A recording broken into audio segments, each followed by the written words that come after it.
सभी दोस्तों को मेरा प्यार भरा नमस्कार। कैसे हैं आप सभी? एक बार फिर से स्वागत आपका हमारे यूट्यूब चैनल्स पे। एक बार फिर से हम यहाँ पे देखने वाले हैं उत्तराखंड सरकारी भर्ती से जुड़ी बड़ी अपडेट, जिसमें हम बात करने वाले हैं उत्तराखंड स्वास्थ्य विभाग भर्ती के बारे में। हम यहाँ पे बड़ा अपडेट देखने वाले हैं, तो सीधे इस बड़ी अपडेट की तरफ चलते हैं और देख लेते हैं क्या बड़ी अपडेट जो है यहाँ पे जो है आई हुई है। तो उत्तराखंड चिकित्सा सेवा चयन बोर्ड की तरफ से जो बड़ी अपडेट है, उत्तराखंड राज्य के गवर्नमेंट मेडिकल कॉलेजों के टेक्नीशियन वर्ग के अंतर्गत लैब टेक्नीशियन के रिक्त पदों पर चयन हेतु आयोजित रिटर्न एग्जाम्स में कट ऑफ अंक धारित अभ्यर्थियों के डॉक्यूमेंट्स वेरिफिकेशन के उपरांत जो है डिसक्वालीफाई अभ्यर्थियों की सूची तथा डिसक्वालीफाई अभ्यर्थियों के सापेक्ष डॉक्यूमेंट्स वेरिफिकेशन हेतु जो मेरिट लिस्ट में स्थान प्राप्त करने वाले अभ्यर्थियों के डॉक्यूमेंट्स वेरिफिकेशन की संबंधी सूचना। तो यहाँ पे जो आयोग की तरफ से जो है टेक्नीशियन वर्ग के लिए जो रिटर्न एग्जाम्स करवाया था, उसके बाद डीवी किया गया था। उसके बाद जो है डीवी में कितने जो है कैंडिडेट जो हैं वो नॉट एलिजिबल पाए गए, डिस्क्वालीफाई हुए। उसके बाद जो जिनका मेरिट लिस्ट में नाम आया उनके लिए यहाँ पे बड़ी अपडेट। तो जैसे कि आप सभी को पता है, 13 अगस्त 2021 के माध्यम से उत्तराखंड राज्य के जो गवर्नमेंट मेडिकल कॉलेजों में समूह ग के अंतर्गत टेक्नीशियन संवर्ग के 306 पदों पर सीधी भर्ती के माध्यम से यहाँ पे विज्ञप्ति जो है पत्र संख्या इतना 3 अगस्त 2024 द्वारा यहाँ पे लैब टेक्नीशियन के रिक्त 104 पदों पर यहाँ पे रिटर्न एग्ज़ाम्स जो है जो रिटर्न एग्ज़ाम्स में अभ्यर्थी द्वारा प्राप्त अंकों का विवरण तथा डॉक्यूमेंट्स वेरिफिकेशन हेतु यहाँ पे कट ऑफ्स एक जारी की गई थी। रिटर्न एग्जाम्स में कैटेगरी सब कैटेगरी वाइज जो कट ऑफ अंक या उससे अधिक जो अंक धारित अभ्यर्थियों को बोर्ड द्वारा जो सूचना दी गई थी, उसमें डॉक्यूमेंट्स वेरिफिकेशन जो है इसमें 20 और 21 अगस्त को यहाँ पे जो है डॉक्यूमेंट्स वेरिफिकेशन यहाँ पे प्रक्रिया की गई थी, जिनका कि उस रिटर्न जो कट ऑफ में जो है नाम था कैटेगरी सब कैटेगरी। तो जो डॉक्यूमेंट्स वेरिफिकेशन हुआ उसमें जो उपस्थित अभ्यर्थियों के जो है डॉक्यूमेंट्स वेरिफिकेशन की जाँच के बाद जो विज्ञापन में जो नियम दे रखे थे, जो एलिजिबिलिटी दे रखी थी, जो योग्यता दे रखी थी, उसको धारित नहीं करने वाले, यानी कि जिनके पास में वो योग्यता नहीं थी तथा डॉक्यूमेंट्स वेरिफिकेशन में जो अब्सेंट थे या फिर अन्य कारणों से जो है जो नॉट एलिजिबल पाए गए हैं, उनकी सूची यहाँ पे जो है 29 अगस्त को आयोग ने यहाँ पे प्रसारित की गई, जिसके माध्यम से मैंने भी आपको लिस्ट बताई थी कि भाई कितने जो है कैंडिडेटों के नाम यहाँ पे आया था। और फिर उनको जिनका नाम की 29 अगस्त को यहाँ पे आयोग ने जारी की दी भाई कि ये इतने सारे जो अभ्यर्थी हैं कैंडिडेट हैं ये डिस्क्वालीफाई हुए हैं, ये एलिजिबल नहीं पाए गए हैं।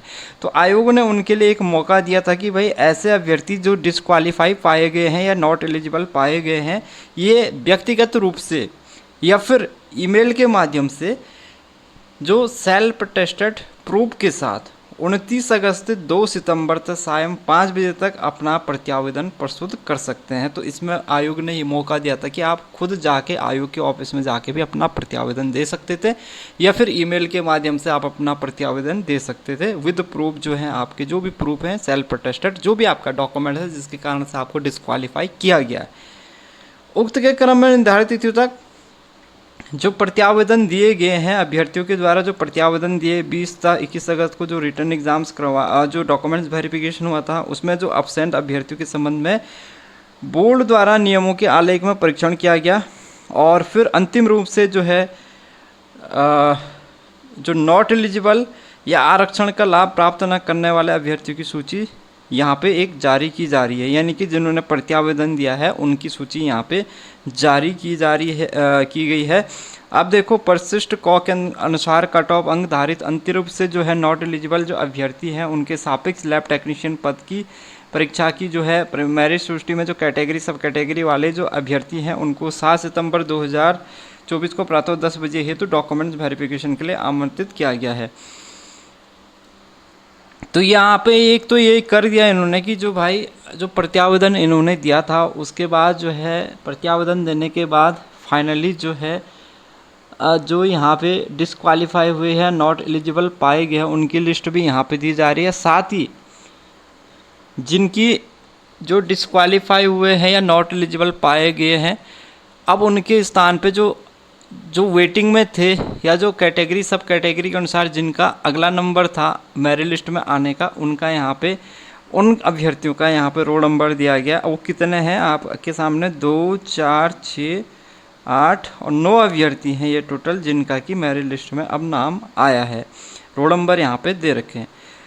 उक्त के अतिरिक्त मेल के माध्यम से बोर्ड द्वारा पूर्व में निर्धारित तिथियों को डॉक्यूमेंट्स वेरिफिकेशन में अब्सेंट होने तथा अन्य तिथियों को डॉक्यूमेंट्स वेरिफिकेशन में सम्मिलित किए जाने हेतु तो प्रस्तुत अनुरोध पत्र में रोल नंबर एक तो ये है कि भाई 107 जिनके लास्ट में और 612 जिनके हैं, इनको 7 सितंबर 2000, ये 2 अभ्यर्थी ऐसे हैं जिन्होंने रिक्वेस्ट करी थी आयोग से कि भाई हमें जो डॉक्यूमेंट्स वेरिफिकेशन जिस दिन था इनका उस दिन अब्सेंट ये हो गए थे। अब इनको डॉक्यूमेंट्स वेरिफिकेशन के लिए इन्होंने प्रत्यावेदन और रिक्वेस्ट करी थी कि हमें दूसरी तिथि को जो है या एक मौका और दिया जाए डॉक्यूमेंट्स वेरिफिकेशन के लिए। तो आयोग ने इनको अब 7 सितंबर का इनको भी जो है टाइम दिया है सुबह 10 बजे से। डॉक्यूमेंट्स वेरिफिकेशन के बाद अंतिम रूप से चयनित अभ्यर्थियों की सूची अलग से जारी की जाएगी। पदवार निर्धारित किए गए डॉक्यूमेंट्स वेरिफिकेशन दिवस में यदि कोई अभ्यर्थी बोर्ड कार्यालय को पूर्व में बिना कोई सूचना दिए एवं बिना समुचित कारण बताए अब्सेंट रहता है तो उसे यहाँ पर डिस्क्वालीफाई किया जाएगा और पुनः अवसर नहीं दिया जाएगा। ठीक है, यानी कि फिर इसके बाद अगर आप डॉक्यूमेंट्स वेरिफिकेशन जो होना है 7 सितंबर को, अगर आप उस दिन अब्सेंट होते हैं तो यहाँ पे आपको डिस्क्वालीफाई किया जाएगा, फिर आपको मौका नहीं दिया जाएगा।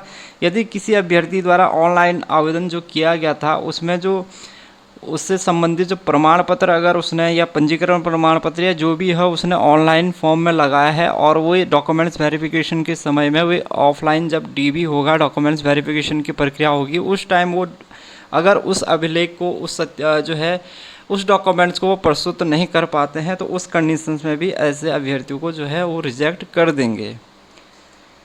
डॉक्यूमेंट्स वेरिफिकेशन आपको 2 सेट में आपको ले जाना है। 2 सेट आप जब ले जाएंगे तो उनका क्रम सीरियल नंबर कैसे होगा, सबसे पहले तो आपको एडमिट कार्ड लगाना है, उसके बाद सेकंड नंबर पे आपको टेक्नीशियन संवर्ग के जो अंतर्गत लैब टेक्नीशियन पद के हेतु ऑनलाइन जो आवेदन फॉर्म है उसकी 2 सेल्फ अटेस्टेड फोटोकॉपी।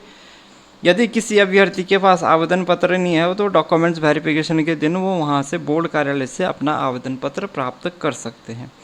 तीसरे नंबर पे 2 कलर साइज़ की पासपोर्ट साइज़ की फ़ोटो। चौथे नंबर पे हाई स्कूल का जो है अंक पत्र। 5वें नंबर पे हाई स्कूल का सर्टिफिकेट। 6ठे नंबर पे इंटरमीडिएट का अंक पत्र। 7वें नंबर पे इंटरमीडिएट का मार्कशीट सर्टिफिकेट 8वें नंबर पे आपका डिग्री या डिप्लोमा प्रत्येक वर्ष के यहाँ पे अंक तालिका और अंक पत्र जो है 2 सेल्फ अटेस्टेड। डिप्लोमा या डिग्री प्रमाण पत्र इसके भी 2 self attested photocopy. Uttarakhand state medical faculty अथवा पैरामेडिकल काउंसलिंग में ऑनलाइन रजिस्ट्रेशन करने की अंतिम तिथि तक वैध या रिन्यू स्थायी पंजीकरण प्रमाण पत्र ये भी 2 सेल्फ अटेस्टेड इनकी कॉपी लगनी है। एनसीसी का यहाँ पे सर्टिफिकेट अगर है, डोमिसाइल सर्टिफिकेट यदि उल्लेख किया है। अभ्यर्थी के माता पिता पत्नी पैरामिलिट्री आर्मी या अथवा राजकीय विभाग में जो है ऐसे कार्यरत जिनका कि उत्तराखंड राज्य से बाहर ट्रांसफ़र नहीं किया सकता उसका एक प्रमाण पत्र। आरक्षण का लाभ पाने वाले जो है उनका जो कैटेगरी सब कैटेगरी सर्टिफिकेट या फिर जो है डीएफएफ सर्टिफिकेट जो भी आपने लगा रखा है। इसके अलावा एनओसी लगेगी जो कि ऑलरेडी कहीं पे विभाग में काम कर रहे हैं। और यदि अभ्यर्थी का जो है लास्ट नेम जो है शादी के बाद चेंज हुआ तो उसका एक प्रमाण पत्र मैरिज सर्टिफिकेट या 10 रुपये का स्टाम्प पे एक जो है शपथ पत्र यहाँ पे नोटराइज शपथ पत्र आपको प्रस्तुत करना होगा। और अन्य प्रमाण पत्र जो है यदि है तो वे ये जो है अपना प्रमाण पत्र यहाँ पे लगाएंगे। और देखो आपको जो डॉक्यूमेंट्स हैं इसी क्रम में 2 सेट बनाने हैं और इसी सीक्वेंस में आपको ये लगाने हैं। ठीक है, अब ये है कि नीचे है टेक्नीशियन संवर्ग के अंतर्गत लैब टेक्नीशियन के 104 पद हुए तो डॉक्यूमेंट्स वेरिफिकेशन के उपरांत जो है डिस्क्वालीफाई अभ्यर्थियों के संबंध में निर्णय। अब देखो ये जो रोल नंबर दिए हैं इनके आगे डिस्क्वालीफाई होने का निर्णय भी क्या लिखा है। सबसे पहले तो रोल नंबर जिनका ये है देखो 829 7202322829 है।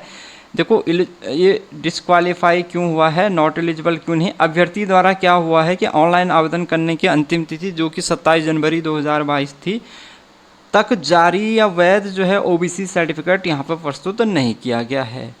निर्णय क्या लिया गया है, प्रत्यावेदन इन्होंने दिया। अंतिम निर्णय क्या लिया गया वो भी है कि अभ्यर्थी द्वारा मेल के माध्यम से प्रस्तुत प्रत्यावेदन में वर्ष 2007 तथा वर्ष 2024 में जारी अन्य ओबीसी सर्टिफिकेट का प्रमाण पत्र यहाँ पे प्रस्तुत किया गया। यानी कि इसने 2007 में तथा जो 2024 में जारी ओबीसी सर्टिफिकेट है, इनका जो प्रमाण पत्र है वो अलग अलग है।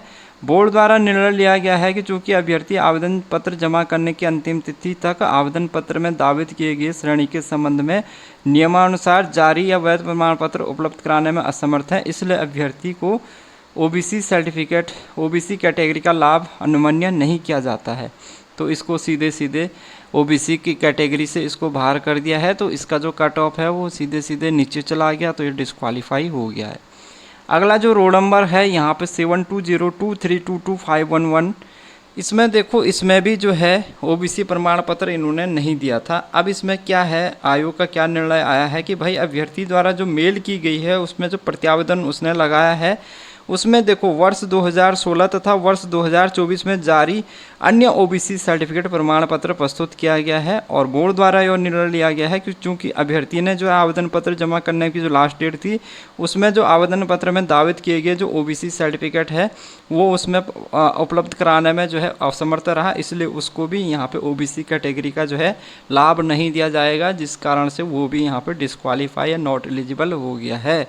ये कट ऑफ मेरिट जो गई है उससे बाहर हो गया है। अगला रोल नंबर ये है 7202321131। इसमें जो है अभ्यर्थी ने जो आर्थिक रूप से कमज़ोर वर्ग जो प्रमाण पत्र है ये प्रस्तुत नहीं किया है। तो अब इसमें भी सेम यही है कि भाई अभ्यर्थी द्वारा जो प्रत्यावेदन लगाया गया है उसमें जमा करने की जो अंतिम तिथि है तब तक प्रत्यावेदन प्रस्तुत नहीं किया गया अथवा पूर्व में लिए गए निर्णय के अनुसार यहाँ पे अभ्यर्थी को ईडब्ल्यूएस कैटेगरी का लाभ अनुमान्य नहीं होगा, क्योंकि अभ्यर्थी ने जो प्रत्यावेदन जमा करने की जो अंतिम तिथि थी वहाँ तब अंतिम तिथि तक प्रत्यावेदन प्रस्तुत नहीं किया। अब ये अभ्यर्थी ऐसा अभ्यर्थी रहा भाई, इसने जो है क्या किया, प्रत्यावेदन ही यहाँ पे नहीं लगाया। तो प्रत्यावेदन नहीं लगाया तो इसका जो है इसलिए इसको ईडब्ल्यूएस जो है पूर्व में जो निर्णय आयोग ने लिया था उसी के अनुसार यहाँ पे इसको ईडब्ल्यूएस कैटेगरी का लाभ नहीं मिला। अगला जो अभ्यर्थी है इसके पास में देखो उत्तराखंड पैरामेडिकल्स या उत्तराखंड स्टेट मेडिकल फैकल्टी में रजिस्ट्रेशन संबंधी इसके पास प्रमाण पत्र नहीं था, इसलिए इसको डिस्क्वालीफाई किया गया। इसने जो प्रत्यावेदन भी यहाँ पे जो लास्ट डेट थी प्रत्यावेदन लगाने की उन्होंने प्रत्यावेदन नहीं लगाया, इसलिए इसको डिस्क्वालीफाई जो पूर्व में था उसी के अनुसार इसको डिस्क्वालीफाई रखा गया है।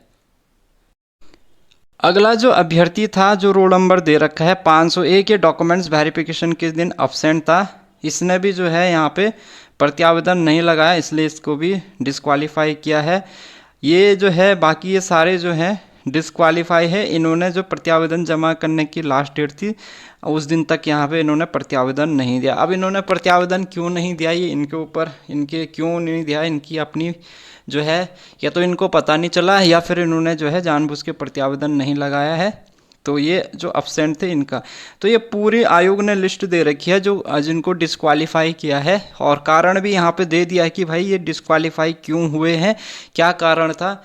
कुछ ने प्रत्यावेदन नहीं लगाया, जिन्होंने प्रत्यावेदन लगाया था उनका जो सर्टिफिकेट है वो गलत पाया गया है, तो इसलिए इनको जो है फाइनली जो है डिस्क्वालीफाई किया। और इनकी जगह पे जो 9 अभ्यर्थी हैं जिनको कि 7 सितंबर को डीवी के लिए बुलाया गया, और इसके साथ ही 2 अभ्यर्थी ऐसे थे जो अब्सेंट थे, उनको भी डीवी के लिए 7 सितंबर को सुबह 10 बजे यहाँ पे आयोग ने बुलाया है।